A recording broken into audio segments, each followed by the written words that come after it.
40절부터 46절입니다.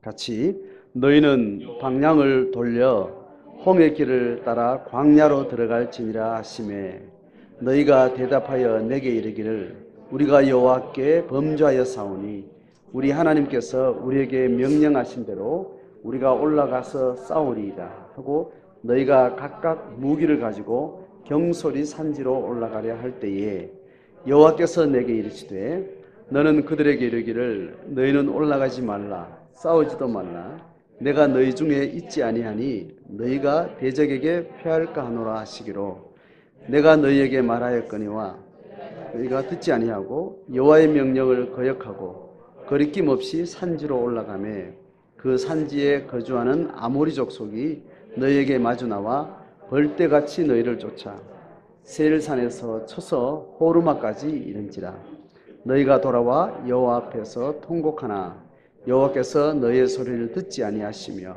너희에게 귀를 기울이지 아니하셨으므로 너희가 가데스에 여러 날 동안 머물렀나니 곧 너희가 그곳에 머물던 날 수대로니라. 아멘. 가데스 바네아 사건은 지금 신명기 기록에 의하면 그 사건 기록의 전말을 세 등분으로 이렇게 나누는 것 같습니다.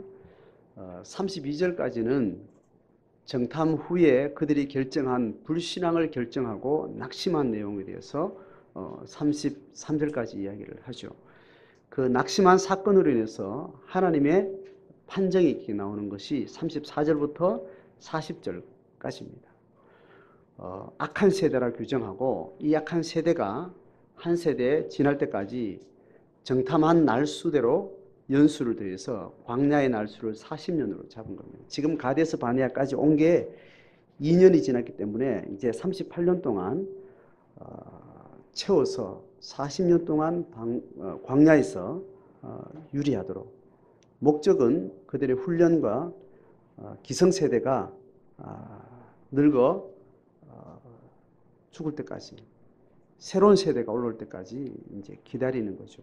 두 가지 목적을 가지고 하나님께서 신앙을 선택한 여호수아와 갈렙 외에 모든 기성세대는 다 들어가지 못할 것에 대해서 이제 예언을 하시고 광야로 나가라. 그게 지난주까지 우리가 봤던 40절까지 말씀입니다.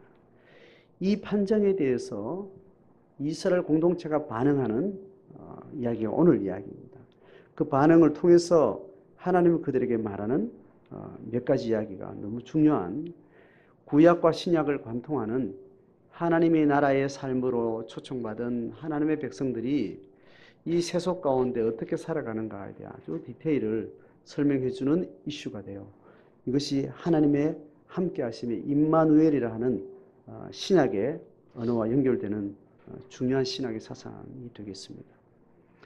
자, 그래서 이스라엘 백성들이 하나님으로부터 이 판정을 받은 40절에 너희는 방향을 돌려서 홍해 길을 따라서 광야로 다시 들어가라. 이제 그 판정을 듣고 이스라엘 백성들이 하는 반응이 이제 41절부터 나오는 겁니다. 너희가 대답하여 나의 길을 내가 누구죠? 모세가 지금 이렇게 이야기하고 있는 겁니다. 이 말을 모세가 전하니까 이스라엘 백성이 듣고 이렇게 말했다는 겁니다. 백성들이 말한 내용만 같이 읽어봅니다. 시작. 우리가 여호와께 범죄하여 싸우니 우리 하나님께서 우리에게 명령하신 대로 우리가 올라가서 싸우리이다 하고 거시기 했다는 거죠. 그들이 하는 말이 뭡니까? 첫 번째, 우리가 여호와께 범죄했다는 것을 이제 시인을 했습니다. 그리고 뭘 하겠다는 거예요? 올라가서 싸우겠다는 겁니다. 그 올라가서 싸우겠다는 게 뭐라는 거예요? 뭐라고 규정하는 겁니까?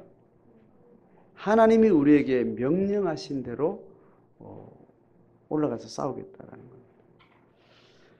지금 앞에서 바로 앞절에 모세가 그들에게 하나님 명령이 이거라고 말한 게 뭡니까? 결론이 예? 방향을 돌려라고 이야기하는 거예요. 방향을 돌려서 어디로 가라는 거예요?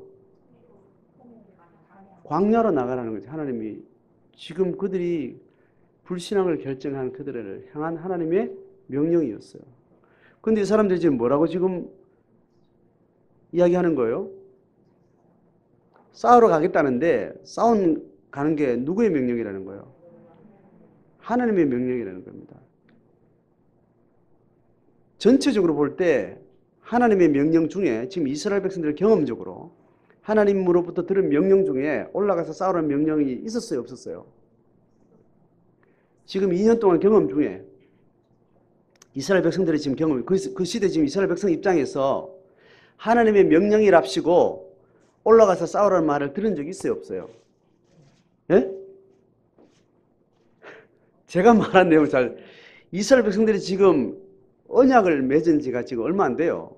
맺고 나서 지금 오늘 지금 이 시점까지 하나님의 명령이다. 올라가서 싸워라. 이런 말 들은 적이 있냐고 없냐고요. 제가 질문이 매번 어려운 질문을 하니까 이 단순한 질문도 헷갈려가지고 지금 뻥쩍 계시네. 올라가라 했는데 얘들이 안 올라갔잖아요. 맞죠? 그동안 지금 방금 들은 명령은 광야로 가라는 이야기지만 그 전에 가나안 백성들과 싸워서 전쟁해라고 명령을 받은 적이 있잖아요. 그래서 지금 이 사람들이 지금 정신이 어디에 가 있는가 하면 하나님이 그동안 모았던 많은 명령 중에 가장 지금 내 행동 수칙으로 가야 될 명령은 어떤 명령이에요? 최근 명령이잖아. 지금 당면한 사건 앞에 하나님 하신 음성을 듣고 가야 되는 거잖아요. 이 사람들이 근데 뭐 어떤 명령을 선택한 거예요? 그 전에 들었던 명령. 이 사람도 이번에 뭘 선택한 거예요? 순종을 선택한 거예요? 자기들의 어떤 불신앙을 선택한 거예요? 근데 뭘 핑계로? 하나님의 명령을 핑계 삼아서 자기가 선택을 하는 방식입니다. 누구하고 비슷해요? 예? 우리 하는 거하고 비슷한 거예요. 의식하지 못할 뿐 그렇게 하는 거죠. 사람은 그렇습니다. 의식하지 못할 뿐 그렇게 해요. 근데 그게 그렇다고 누가 의식 속에 딱 개념을 사실을 이야기하면 잘 받아들여져요? 안 받아들여져요? 안 받아들여져요. 이 시대에 적어도 20세기에 살고 21세기를 살고 있는 이 인류 문명의 지성의 혜택을 받는 것 중에 아주 귀한 가치는 뭐냐면 인간이 의식세계와 무의식세계를 같이 가지고 있다는 깨달음이에요. 고대 언어와 고대 지적 체계로 기록한 성경에는 그 개념 자체는 들어있지 않지만 그 문맥 안에는 다 이렇게 들어있습니다. 현대지성은 인간의 성향이나 인간의 인지력이나 인간의 사고나 인간의 인격을 연구하면서 아주 중요한 분석을 해낸 것이 이겁니다. 인간은 의식과 무의식 세계를 가지고 있다는 겁니다. 전체 다가 그 인간 자신의 것이고 그 전체 다가 자기의 삶에 지대한 영향을 끼치는데 겉으로 드러나는 것은 자기 인지 능력 안에서 모든 것을 한다고 생각하지만 인간은 그렇지 않다라고 이야기합니다. 이건 논리적으로 우리가 다 배우고 있는 겁니다. 그렇죠? 그런데 신앙생활에 들어와서는 자기 무의식 세계를 절대로 인정하지 않는 이 시대 지성의 가장 중요한 이 원리를 안 받아들이는 겁니다. 이런 사람 우리가 막말로 어떻게 말하죠? 예? 지식이 우리 속에 들어왔는데 그 지식을 자기 걸로 받아들이지 않으면 그걸 뭐라 그래요? 지식이 내 속에 있는 걸 뭐라 그럽니까? 한자어로. 지식이 내 안에 있다. 한자어로 뭐라 그래요? 유식이라고 그러죠. 그 지식을 받아들이지 않으면 무식이 되는 거예요. 우리가 가장 자기 정체성에 있어서 가장 기분 나빠하는 무식. 무식은 우리가 선택적으로 식을 선택하기도 하고 무식도 선택을 해요. 의식과 무의식의 메커니즘이 인간의 내면성에 가지고 있다는 것은 성경과 배제되지 않습니다. 인간은 그렇다는 것을 우리가 받아들여야 돼요. 정직한 겁니다. 정직하지 않은 사람한테는 우리가 진짜 막말로 이제 그 말을 하는 것이 합당해요, 불합리해요?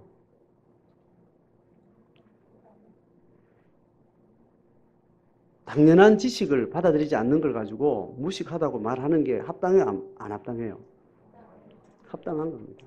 우리는 기분악상으로 무식하다는 말 들으면 가방끈이 긴 사람이나 그렇지 않은 사람이나 진짜 제대로 생각이나 의식을 하는 사람이나 또 체계적으로 생각하는 사람이나 비체계적으로 생각하는 사람이나 일단 자존감을 상하는 거죠. 지식이 자기 존재 근거로 이 시대는 하늘같이 탑을 쌓아놨기 때문에 유식이 모든 것의 힘이라고 이렇게 믿고 살고 있어서 우리는 거기에 또 지배를 받고 있죠. 똑같은 말을 해도 무식이라는 말을 쓰면 바로 그냥 감정이 이제 상해버리는 그런 무의식을 또 우리가 가지고 있습니다. 어쨌든 이스라엘 백성들은 하나님의 명령을 취사 선택을 하는 거예요. 취사 선택을 하는데 과거와 현재와 미래에 우리는 항상 현실을 직면을 해야 되는 거죠. 하나님과 함께 한다는 것은 현실을 직면하는 겁니다. 과거를 기억하라는 것도 그 과거를 통해서 우리가 뭘 잘 직면하기 위해서 과거를 기억하라는 거예요? 현실의 하나님이 어떠한 하나님인지를 자꾸 선택해서 자꾸 보니까 과거의 하나님을 떠올려봐라. 그러면 지금 눈에 보이는 상황 가운데 하나님은 네가 잘못 이해하고 있다. 과거를 기억하면 지금 당면한 사건 앞에 하나님은 어떤 하나님으로 지금 나와 마주하고 있는지를 네가 알게 될 것이다. 그것 때문에 과거를 이야기하는 겁니다. 그러니까 신앙은 항상 현재인 겁니다.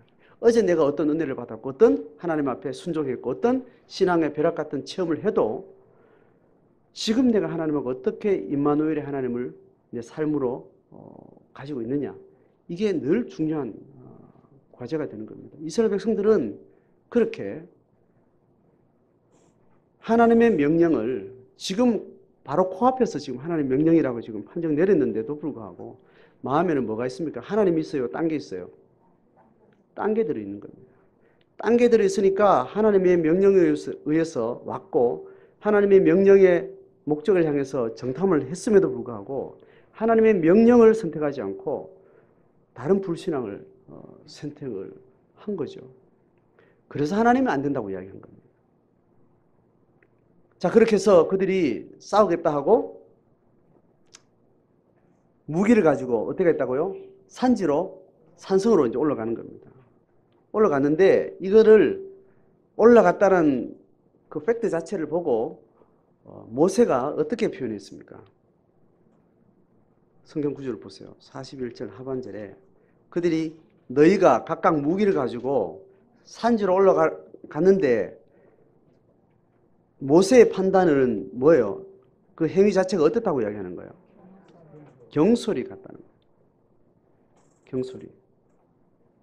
경솔이라는 말은 어떤 의미죠? 우리나라 언어로서는 경솔하다. 뭐예요?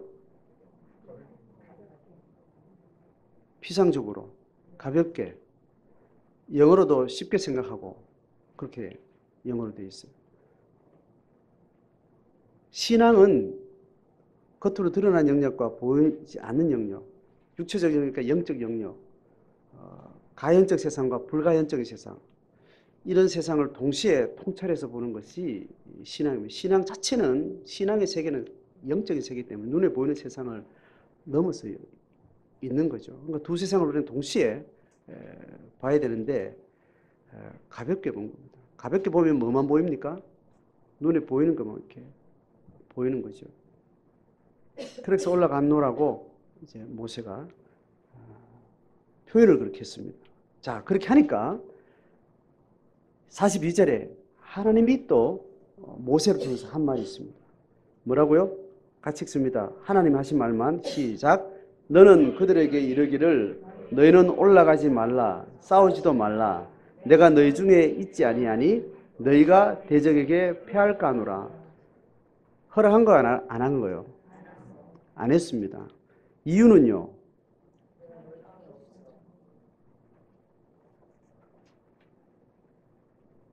다른 이유. 대적에게 패할까봐 싸우지 마라. 패하게 되는 이유는 뭐라고 이야기한 거예요? 내가 너희 중에 있지 아니하기 때문에. 이스라엘 백성의 정체성은 하나님이 그 국가의 통치주가 되는 거예요.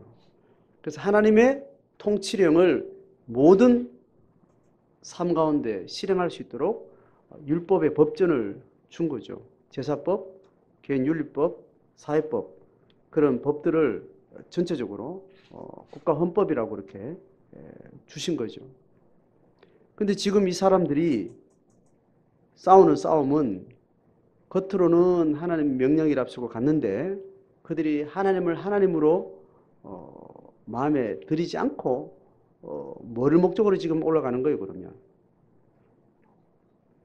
하나님이 통치하시는 가나안 땅을 향해서 간 게 아니고 가나안 땅에 있는 그 화려한 문명을 소유하려고 가는 거죠. 그것 때문에 이제 가는 겁니다. 그러니까 이미 오늘 이 본문 말고 앞에 33절까지 그들이 불신앙을 선택할 때 이미 그들 마음 가운데 뭐가 없었어요? 에? 그들 마음에 뭐가 없었던 거예요? 붕어빵 안에 붕어가 없었던 거예요.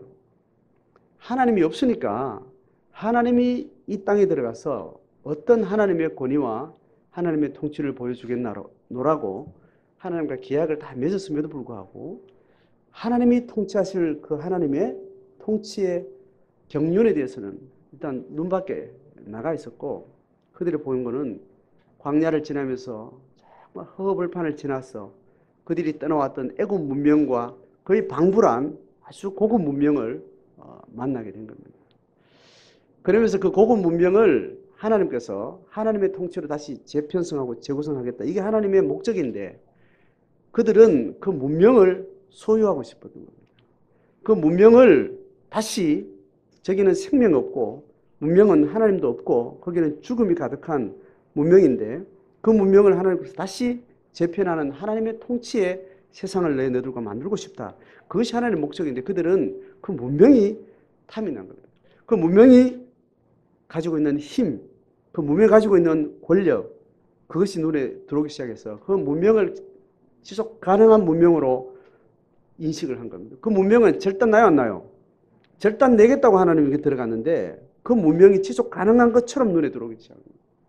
지속 가능하려면 그 문명의 존재 방식으로 자기는 들어가야 되는 거예요. 그 문명이 존재하려면 뭐가 그 문명을 정복하는 거예요? 힘과 권세, 폭력이 그 문명을 점령한다. 그 문명이 지속 가능하려면 또 다른 힘이 그 문명을 잡아먹는 방식이에요. 그들은 그 문명이 탐이 났고 그 문명이 탐난 것은 그 문명의 존재 방식대로 그 문명을 소유하려고 한 겁니다. 하나님은 하나님의 방식대로 그 문명을 소유하면 그 문명은 파괴되는 거죠. 힘과 권세, 폭력과 피로 얼룩진 전쟁으로 만들어진 문명, 노예 집단에서 만들어진 그 향유, 고급 문명, 그 문명은 많은 사람의 생명을 앗아가기 때문에 그게 없어져야 된다는 거예요. 그런데 그들은 그 문명에 가지고 있는 힘, 권세, 화려함, 영광 그것을 취하고 싶었다. 그러니 하나님의 힘이 필요한 그런 싸움이 아닌 방식의 싸움을 염두에 두니까 도저히 자기들 계산으로는 견적이 안 나오는 겁니다. 그러니까 올라가면 우리는 패한다. 이 결론을 내게 된 거죠. 그러니까 이미 그들 속에 뭐가 없었다고요? 하나님이 없었다는 거예요. 지금 이 본문은 너희들 올라가면 나는 거기 내가 너희들 속 가지 않을 거야. 이런 의미로 이해될 수 있죠. 그죠? 근데 그 전에 이미 주체가 이스라엘 백성들의 그들에 의해서 하나님이 쫓겨나게 됩니다. 너희들 올라가면 내가 지금까지 같이 있었는데 지금 대화할 동안 같이 있는데 그 올라가면 내하고 뜻이 하면서 나는 빠져나올 거야. 이 개념이 아니라는 거예요. 하나님이 우리와 함께 하시는 그 임마누엘이라는 것은 하나님의 주체적인 입장에서 보면 끊임없이 우리와 함께하고 있는데 누가 배제시키는 거예요? 인간이 하나님을 계속 배제시키는 거예요. 너희들 내 안에 있다. 하나님이 우리를 향한 마음은 내 마음이 너희들밖에 없다는 거예요. 하나님이 잃어버린 그 영혼들 내 마음에 온전히 꽉 차 있다. 너희들 안에 나도 있기를 원한다. 끊임없이 하나님의 짝사랑의 언어가 계속 구원 역사를 이루겠다고 한 하나님의 아브라함과 선언이 있고 난 이후부터 끊임없이 하나님의 마음은 우리들로 꽉 채워 있는데 결국 누가 하나님을 버리는가 하면 우리가 하나님을 버리는 거예요. 그래서 내가 너희 중에 있지 아니한데 너희들이 내 말이라 합시고 내 명령이라 합시고 올라가는 것은 결국은 하나님의 통치를 꿈꾸는 게 아니고 누구 통치를 꿈꾸는 겁니까? 자기 통치를 꿈꾸는 거예요. 거기에 하나님의 뭐와 연결시킨다는 거예요? 명령하고 연결시키는 겁니다. 이게 어느 날 생명의 신앙이 뭐로 변질되는 거예요? 종교로 변질되는 거예요. 그 종교로 변질될 때는 그 종교의 신이 하나님이든 남녀 호랭개교의 신이든 불교의 신이 됐든지 삼신 할머니가 됐든지 더 이상 차이가 없는 겁니다. 내용만 상만 바뀌는 거지. 근데 이스라엘 백성들은 끊임없이 하나님 앞에 예배하러 가는 이스라엘 백성들 가운데 선지자들에게 너희들이 하나님께 돌아오라. 하나님 돌아오라니까 사람들이 자기들이 잘못돼도 생각하고 죄가 잘못돼도 생각하는 거예요. 하나님이 정해놓은 예배 규칙을 따라서 성전에 매번 올라가는데 성전에 계속 올라가는데 성전 앞에서 선지자들이 이상한 옷 입고 가지고 너희들 주님께로 돌아가라. 하나님께로 돌아와라. 계속 이야기하니까 그 사람들이 생각은 자기들 보고 이야기한다고 생각하겠어요? 딴 사람 보고 제가 한다고 생각하겠어요? 자기들 보고 하는 줄 모르는 겁니다. 시끄럽고 짜증나고 귀찮은 겁니다. 딴 데 가서 소리쳐야 될 걸 지금 여기 와서 지금 제가 지금 또라이구나 이렇게 생각을 하게 되는 겁니다. 인간의 욕망은 그렇게 종이 한 장 차이로 늘 왔다 갔다 하기 때문에 몰라요. 자기가 하나님을 섬기고 있다고 착각을 하는 겁니다. 이런 자기의 마음을 돌아보고 분별하는 것에 우리가 끼어있지 않으면 하나님을 섬기고 있으면서 계속 그걸 우상이라고 계속 지적을 받은 거죠. 구약도 그래 하건대 신약은 말할 것도 없는 거죠. 그죠? 그래서 우리의 기도 제목을 보면 이게 우상을 향해서 기도하는 건지 하나님의 통치를 향해서 구하고 있는 건지 기도 제목을 보면 대체로 알 수 있나요? 없나요? 네? 대체로 이야기했습니다. 대체로 알 수 있나요? 없나요? 대체로 알 수 있어요. 그런데 다는 알 수 없어요. 그러면 어떻게 하면 다 알 수 있어요? 캐묻거나 기도 제목을 여러 잘 분석을 해보면 제가 왔다 갔다 하는구나. 철저하게 포장하고 있구나. 전 내놓고 저러는구나. 말이 저럴 뿐이지 마음은 하나님 향해 있구나. 좀 이렇게 깊게 파악이 되는 거죠. 쉽게 파악되는 사람 통해서 사탄이 일하지는 않습니다. 아주 교묘하게 파악이 잘 안 되는 성도들이 파악이 잘 안 될까요? 목사가 파악이 잘 안 될까요? 성도들의 삶이 저게 신앙인지 종교인지 그런 게 파악이 잘 안 되는 수위가 성도들이 어려울까요? 파악해내는 게 성도들이 어려울까요? 목사를 하는 걸 판단하는 게 어려울까요? 목사가 어려워요. 목사는 잘 교묘하거든요. 또 순간적으로 나갔다가 싹 들어오기 때문에 그 순간에 파악이 안 돼요. 다 그냥 거룩하게 보이는 거예요. 커밍아웃 할 때까지는 몰라. 근데 지도 잘 몰라.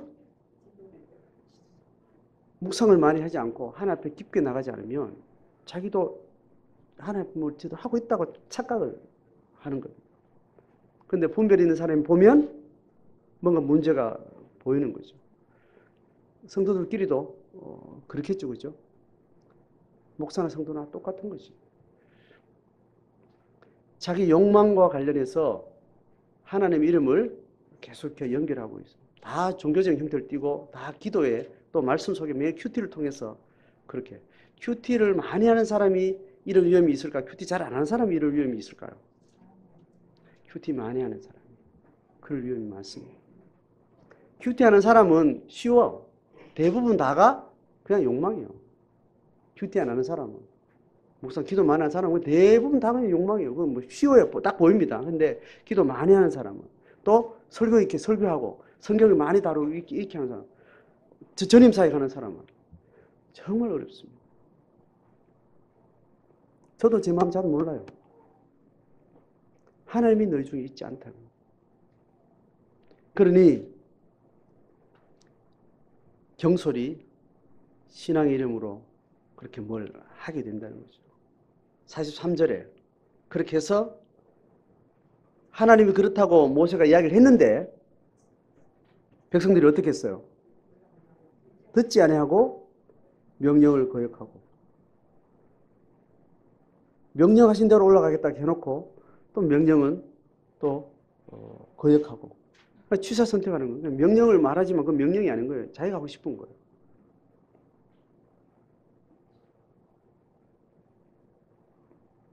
자, 그렇게 해서 자기 하고 싶은 대로 이렇게 했습니다.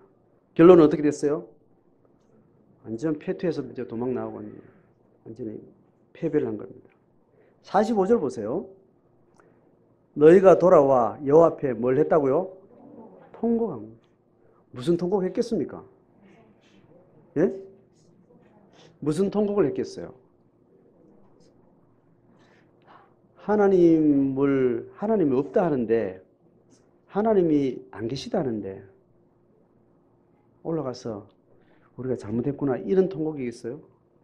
하나님 명령 따라 우리는 올라가는데 왜 이렇게 졌습니까? 이렇게 했겠어요? 후자겠죠, 그죠? 그렇게 하면 하나님이 어떻게 하는지 자 읽어봅시다. 시작. 여호와께서 너희의 소리를 듣지 아니하시며 너희에게 귀를 기울이지 아니하셨다는 거예요. 그들의 소리, 그들의 울부짖음은 하나님의 뜻을 향한 것이었어요? 자기 욕망을 향한 것이었어요? 하나님의 뜻을 향한 것이었어요? 자기 염려에 관한 것이었어요? 자기 염려에 관한 것.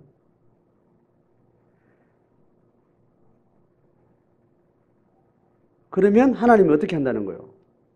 소리를 듣지 아니하시는 거예요. 또 거기에 귀를 기울이지 않는 겁니다. 이게 하나님의 은혜예요, 벌이에요? 예? 제가 뭘 원하는지 잘 이해하시고, 이게 은혜입니까? 벌입니까?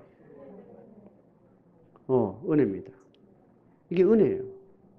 벌이라면 어떻게 했어요?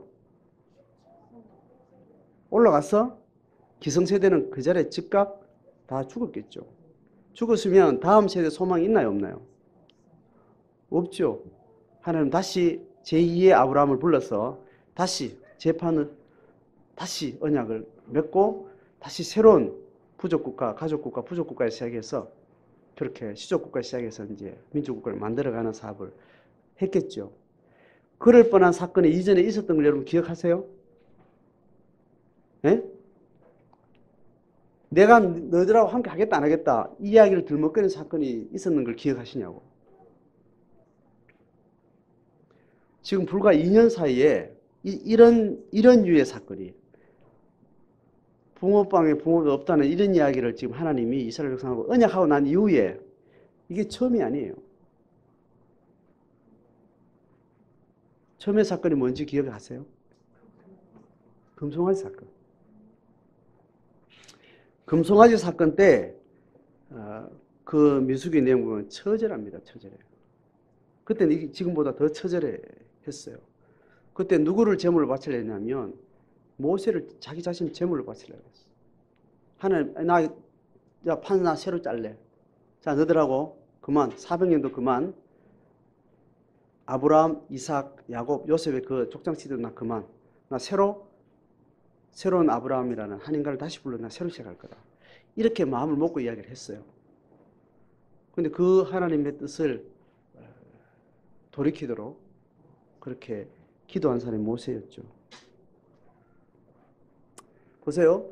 하나님이 내가 욕망을 추구할 때 그 욕망을 채워지지 않는 것이 하나님의 은총이에요. 이 시대에 하나님의 역사, 하나님의 경륜에 그래도 어떤 식으로 끌어들이는 사람은 하나님이 인간이 당연히 신 안에 들어가든 밖에 있든 인간은 자기 욕망에서 사는 존재인데 그 욕망에 하나님께서 간섭에 들어올 때 그렇게 간섭이 들어올 때 그건 하나님의 은총의 시작입니다. 그래서 제가 결혼을 장려했습니까? 신앙을 구원하는 목사 입장에서 자녀들의 결혼을 장려했습니까? 제가 막았습니까? 장려했어요. 결혼은 욕망이 축소되는 장으로 가요? 축소되는 장으로 가요? 인간의 생애 주기를 볼 때. 자연인이 결혼이라는 어떤 시점을 통과할 때는 자기 인생 주기에서 인간이 근본적으로 가지고 있는 욕망이 확대되는 장을 지나나요? 축소되는 장을 지나나요? 제가 원하는 답을 잘 아셔야 됩니다. 그냥 상식적으로 생각하세요. 결혼을 하게 되면 인간의 욕망이 커지나요? 작아지나요? 커지죠. 내가 애를 놓는데 한 인생을 책임을 져야 되는데 인간의 생애 욕구는 극렬하게 불타오릅니다. 그래서 그 극렬한 불타는 생애 욕구가 결혼을 하게 만들고 이성을 찾게 만들고 애를 놓게 만들고 열심히 살게 만들고 죽도록 평생 일하게 만드는 그 안에 생애 욕구가 분출하는 그 시기가 결혼을 앞두고. 그럼 제가 결혼을 권한 거는 욕망을 따라 살라는 거예요? 아니면 뭘 기대하는 겁니까? 그 욕망의 간섭에 들어오시는 하나님을 만날 수 있는 기회라고 생각하는 겁니다. 어차피 하나님 안 만나는 인간이 욕망을 따라 살든 뭐 겸손하게 도 닦으며 살든 그 인생은 끝은 그냥 그대로 죽음으로 끝까지 가는 거죠. 그래도 그를 위해서 기도하는 여지가 있는 인간이 하나님 만날 소망은 단지 뭐가 있는 거예요?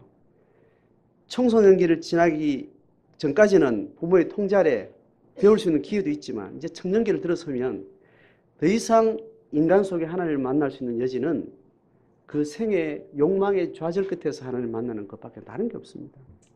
자연적인 인간은 어느 날 철학적인 사유를 하게 되고 인간의 영혼의 존재가 궁금해지기 시작해요. 그렇지 않습니다.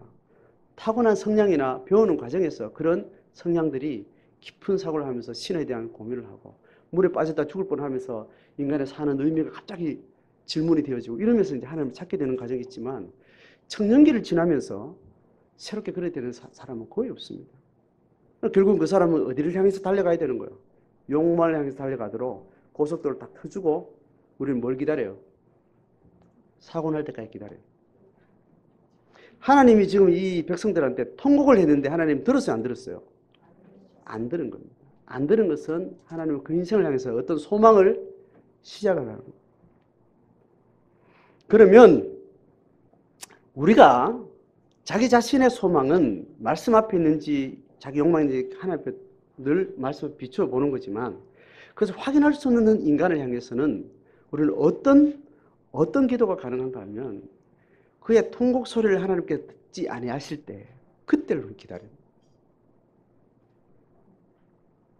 그게 그 인생과 그 영혼을 사랑하는 사람이 그 영혼을 대하는 기도예요. 결혼을 하는 신랑 신부를 향해서 예식장에 가서 우리가 뭘 이야기해야 됩니까? 뭘 기도해야 돼요? 애 놓고 잘 살아라고 이야기해야 됩니까? 말은 그렇게 할지언정 뒤에는 뭐 말을 해야 돼요? 어떤 기도가 있어야 돼요? 애 놓고 돈 잘 벌고 잘 살아라 이렇게 말하지만 이 분위기는 다르게 말해요. 어떻게 말해요? 잘 살아봐라 이렇게 말해야 돼요.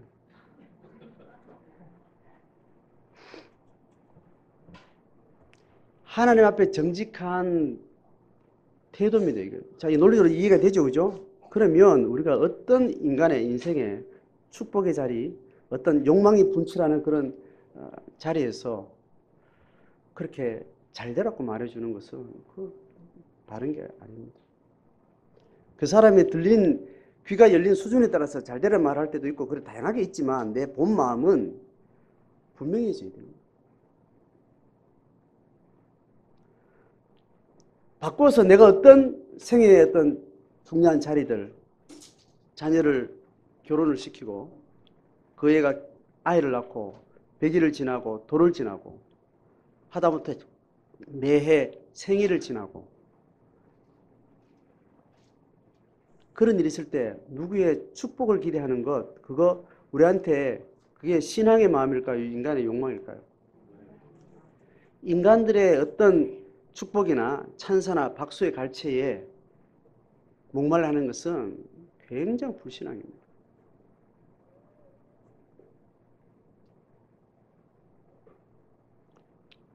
제 말로 듣지 마세요. 성경이 그렇다는 거예요. 이때까지 잘 살았네, 앞으로 잘 살 것이라고 기대하는 것은 이거는 세속 종교입니다.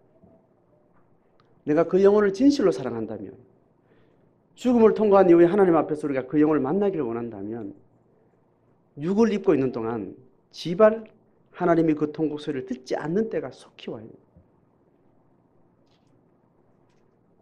이걸 머리로 그냥 이론으로 가지고 있으면 안 되는 거예요. 그 마음대로 돼요, 안 돼요? 안 됩니다. 하나님의 은혜는 이게 안 돼서 애가 타야 돼요. 내 자녀들이 잘 되고만 있는 것에 대해서 애가 타야 돼요. 저 언제 사고 안 나나? 하나님 빨리 사고를 내주셔야 되는데. 제가 저 욕망의 이 줄다리를 끊어질 때가 와야 되는데 그게 애가 타야 돼요. 그래서 다 잘 되는 것만 해도 그 기쁜 일은 아닌 겁니다. 깊은 신임이 속에 있어야 돼요. 자식을 향해서 그 마음이 없으면 영적인 그 부모는 못 되는 거죠.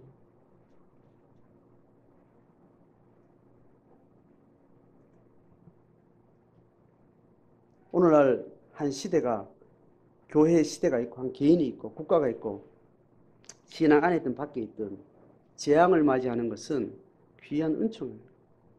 그렇다고 재앙 받는다고 재앙을 갖게 된다고 다 영적 계획이 있는 것은 아니죠, 그죠? 그래서 무조건 잘못되라고 말하는 건 또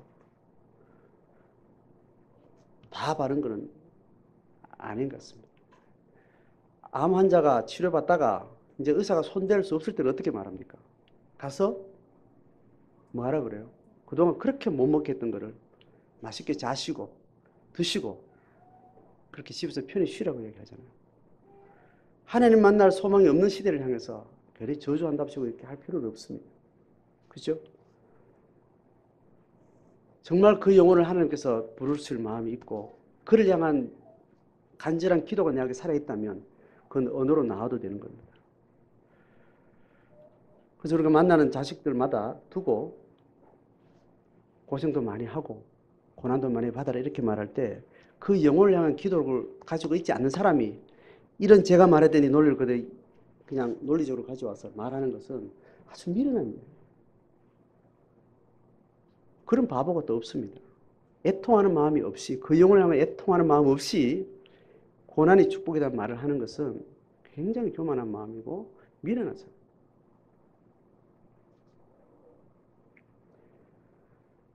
하나님의 은혜를 모르는 사람이 겪는 일반 은총 영역에서 세속 영역에서 고난을 당한 사람의 고통은 정말 진짜 힘든 거예요. 그 고난이 받을 만한 거라고 또 쉽게 말하는 거는 미련하고 진짜 어리석은 짓입니다. 그래서 우리가 하나님 없이 이 땅에서 고난받는 자를 향해서 애통하는 마음을 우리가 가져야 돼요. 그 고난에 대해서 하나님 없이 고난받는 자들 향해서 애통하는 마음을 가져주셔야 됩니다. 그 정보를 접하는 순간 아무 생각이 없으면 그 고통은 고통으로 끝이 나요. 그런데 그 고통이 얼마나 힘들까라는 마음이 내 속에 전인적으로 이렇게 와닿는 마음이 있어야 됩니다.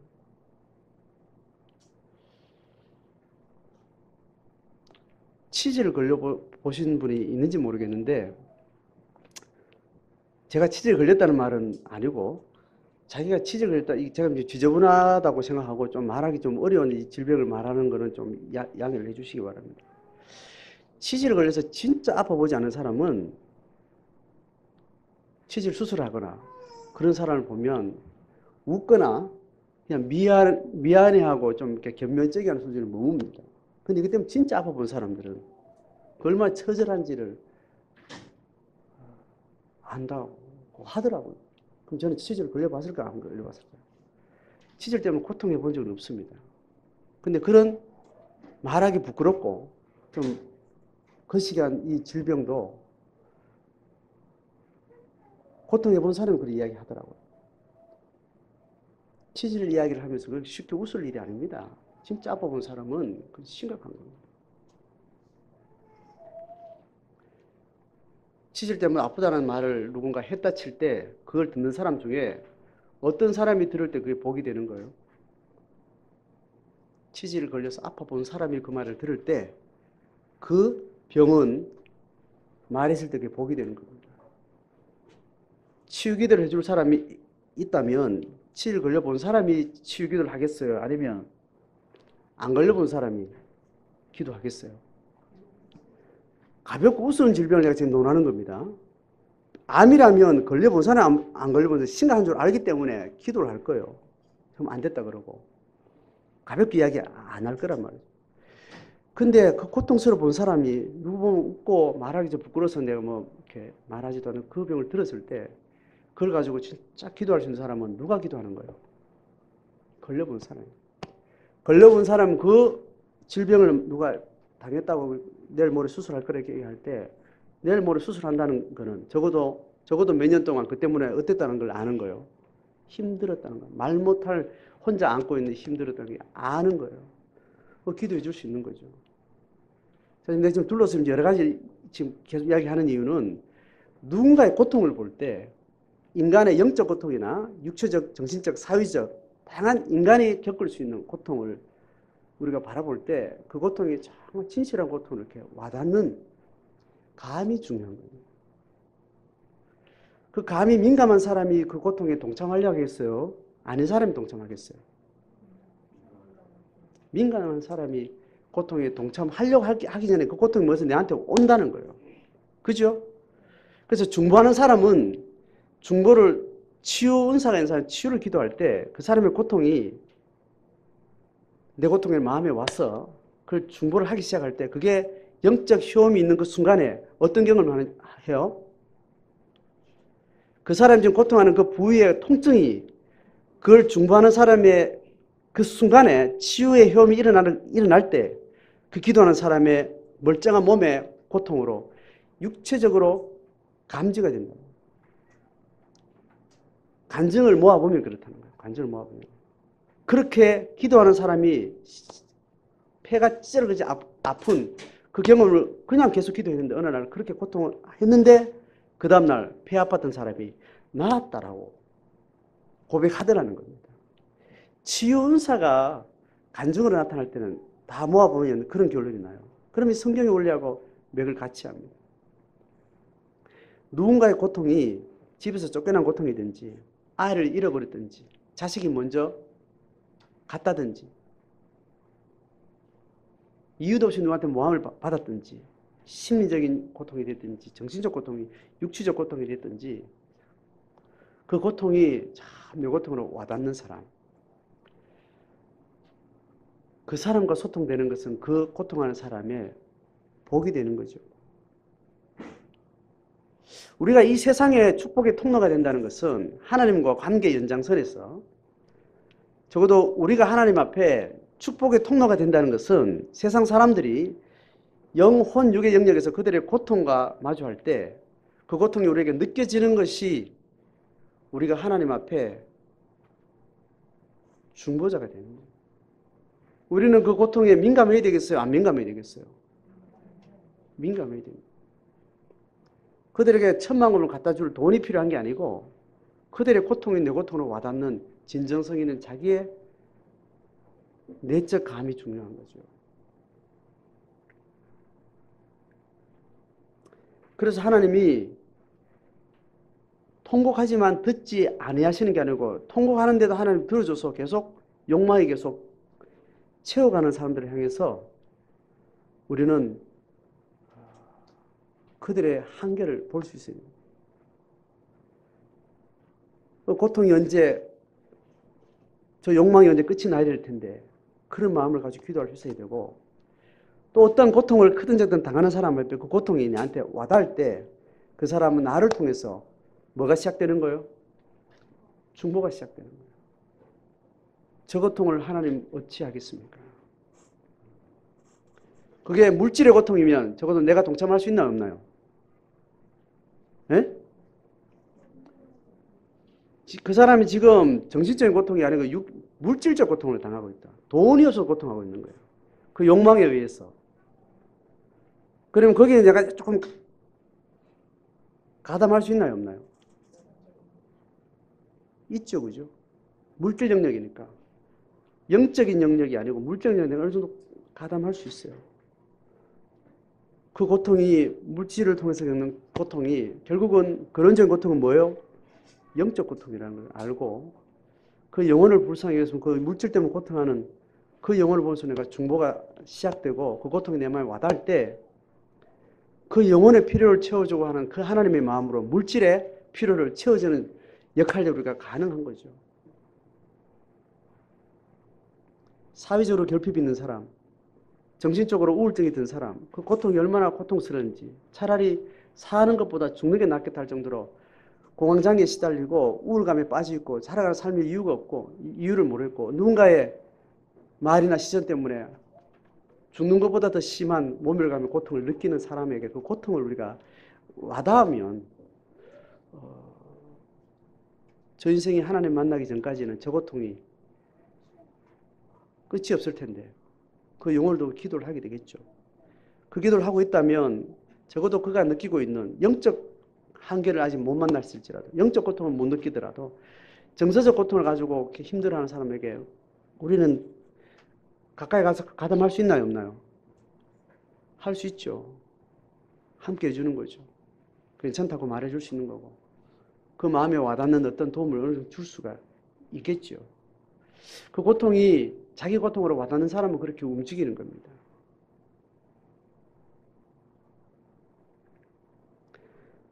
자, 우리가 여러 방식으로 통곡을 하고 여러 방식으로 자기의 욕망의 끝에서 우리는 그렇게 소리를 지르고 애를 태우고 그렇게 하는데 하나님 여기 어떻게 간섭하는가 하면 육신의 고통은 채워지는 것이 의미가 없다고 생각하는 거야.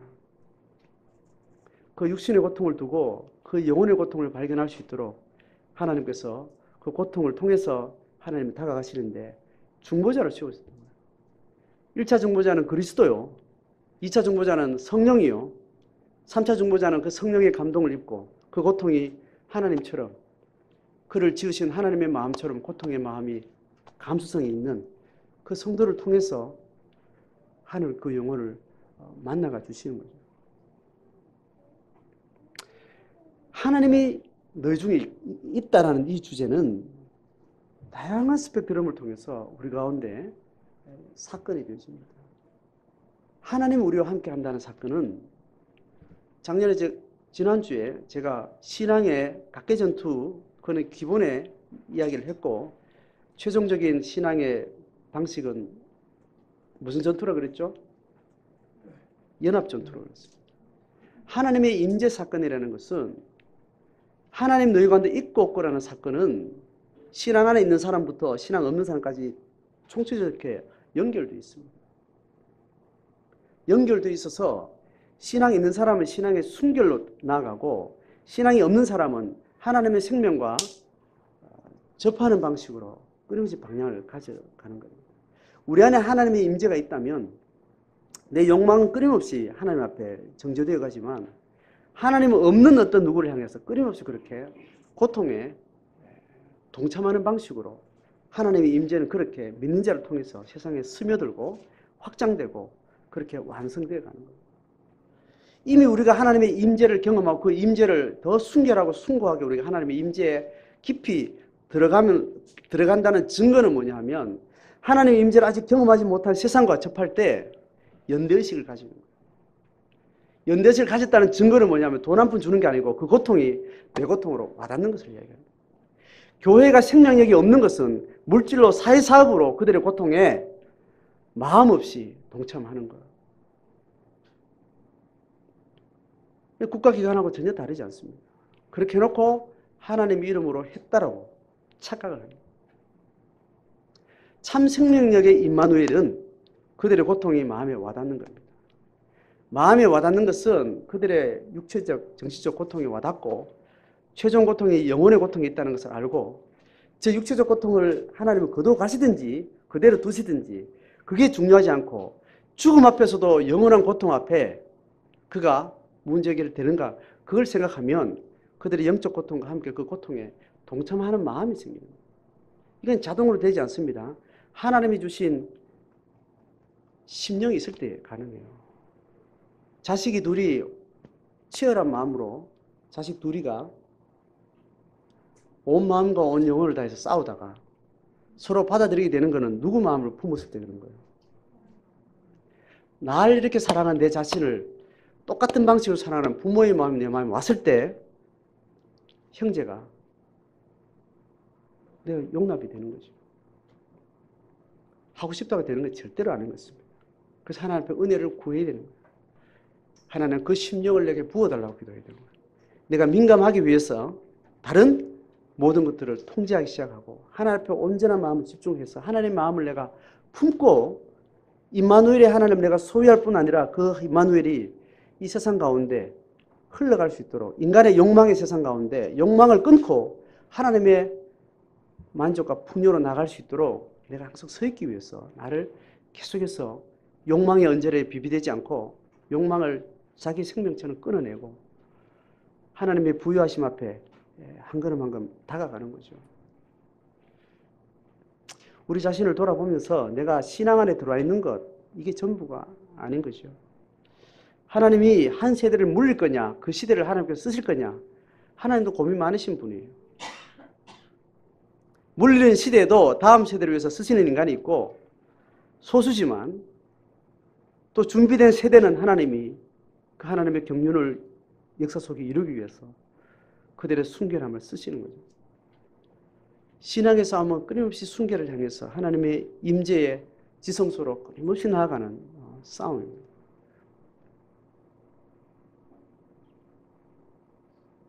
교회 출석한다고 다가 아니고 내 마음이 없는 것에 대해서 돌아볼 수 있습니다.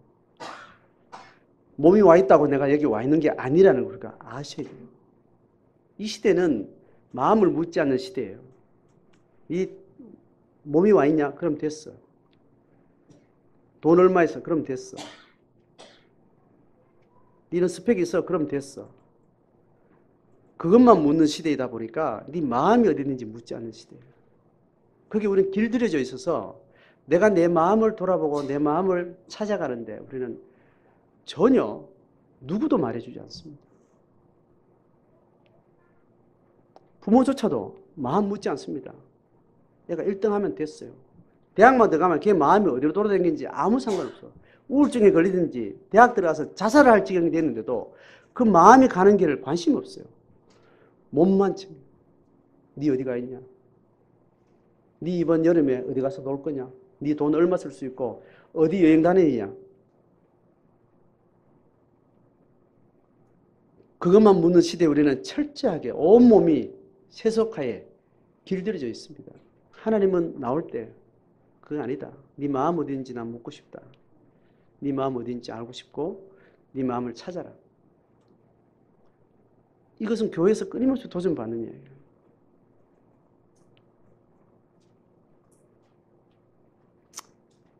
죄를 묻는 시대가 아니고 숭배를 묻는 시대입니다. 구약의 흐름은 죄의 항목을 따져요. 신약 시대는 죄의 항목을 따지는 그런 어줍지 않은 시대가 아니에요. 네 마음이 어딘지를 묻는 거예요. 결혼하기 전에는요, 마음 물어요, 안 물어요? 연인끼리.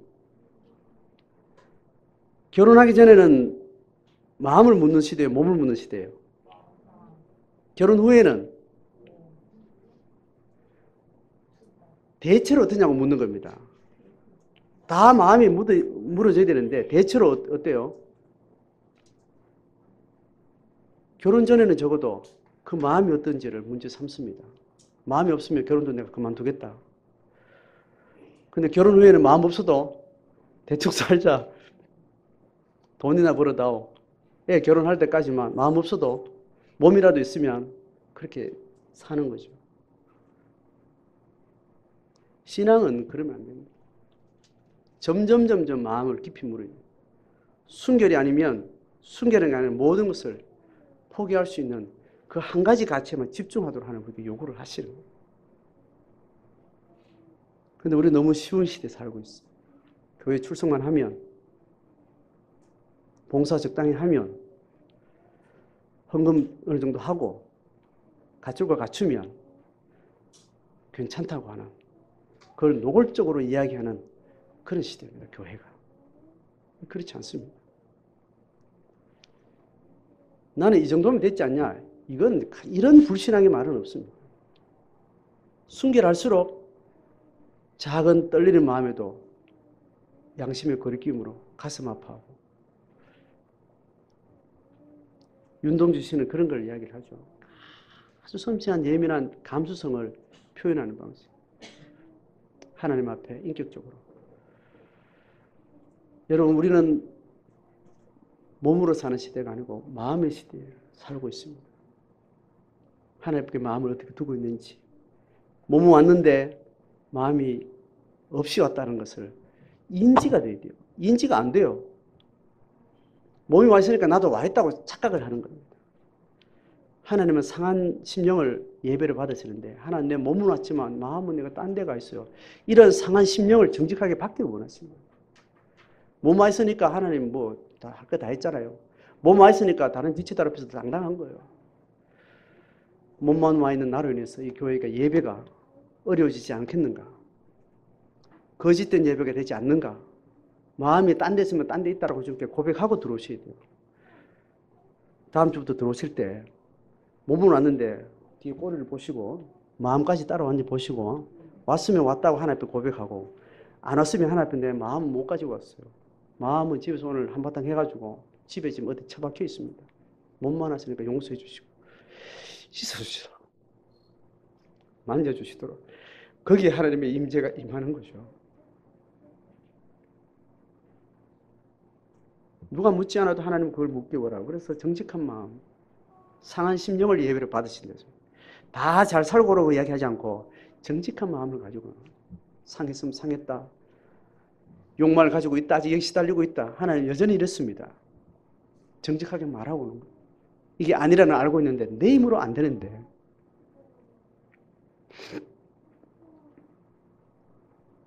마음에 민감한 성도가 되는 것은 목사가 조직적으로 오늘부터 광고해가지고 되는 게 절대로 아닙니다. 각자가 하나님 앞에 부름받은 소명 앞에 서야만 되는 거예요. 그 한 성도 한 사람 한 사람 자기 벽돌을 세워서 그 성전이 이루어가는 거예요. 한 명 목회자가 한 영웅이 되는 게 절대로 아닌 겁니다. 신약 시대는 하나님이 한 사람 한 사람 마음을 한 우주로 상대하겠다고 하나님이 한 사람 영혼들을 그렇게 소중하게 대면하시는 거예요. 그러니까 단체의 형태를 보고 교회를 파악한다든지 단체의 어떤 기운을 두고 신앙을 어떻게 생각한다든지 굉장히 위험한 거죠. 자, 오늘 우리 마음 다시 잘 돌아보면서 하나님 우리에게 이렇게 질문합니다. 네가 지금 살아가고 있는 삶 현장에 주일 말고 주일 이후에 주로 너 혼자 있을 때 은밀한 직장과 가정 속에서 내가 너희 중에 있느냐 없느냐 하는 걸 질문하시는 거예요. 너는 내 마음속에 있는데 너희 마음속에 내가 있기를 원한다. 하나님은 그 질문을 하고 있는 거예요. 여기에 민감하신 그건 각자의 몫입니다. 각자가 하나님 앞에 절실해야 돼요. 그것을 위해서 싸우셔야 돼요. 그때부터 싸우려고 할 때 그때 지체가 필요한 겁니다. 순결을 위해서 목사가 필요하고 순결을 위해서 지체가 필요하지. 내 욕망을 위해서 어떤 종교적인 어떤 신앙의 사람도 필요하지 않습니다. 교회를 변절시키고 교회를 세속화시키는 거예요. 내가 욕망에 맞닿아 있을 때 교회 안에 너무 오래 머무는 거 좋지 않습니다. 욕망에 있을 때는 교회를 좀 출석 안 해도 좋습니다. 교인들 좀 덜 만나도 좋습니다. 그게 교회를 위한 길입니다. 욕망을 넘어서 순교를 향해서 달려가려 할 때는 혼자 있으면 안 됩니다. 금방 변질됩니다. 순교를 지향하는 성도들과 가까이 하셔야 돼요. 자기 부끄러움을 열고 끊임없이 자기를 열어놓으시고 그 교제를 갈망하시고. 그래서 덮어놓고 다 모였다고 좋은 게 아닌 거죠. 어디에 맞닿아 있는지.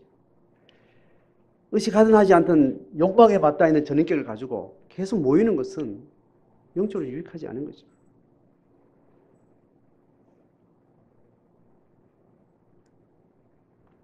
방학을 시작하고 이제 여름 시즌을 지나면서 여러분 자녀들도 한 학기 이제 한바탕 지나갔죠. 또 방학에 때 새로운 집안 분위기, 또 2학기를 생각하고 또 방학 때 있는 새로운 생활 환경들이 진행되고 여름 수련회를 또 앞두고 교회적으로나 가정적으로나 시즌이 바뀌는 철인데 지나간 전반기를 잘 돌아보고 마무리하시고 또 방학 동안 내가 뭐를 지향해야 할지 욕망을 향해서 달려왔던 한 학기 잘 분석해서 새로운 학기는 순교를 향해서 하나님 내 속에 거하시는지를 그 길을 지향해서 자기 시간과 사건과 또 계획들을 잘 새롭게 하실 수 있기를 바랍니다. 교회가 행정적으로 행사적으로는 그렇게 준비를 하고 있지만 그 마음을 향하지 않고는 그 행사는 또 그렇게 뒷북치면서 그냥 지나가게 되는 일이 될 것입니다. 7월 첫 주에 잘 여름 시즌을 신앙으로 또 잘 갈 수 있는 개인과 가정과 교회 공동체 되기를 주의 이름으로 축복합니다.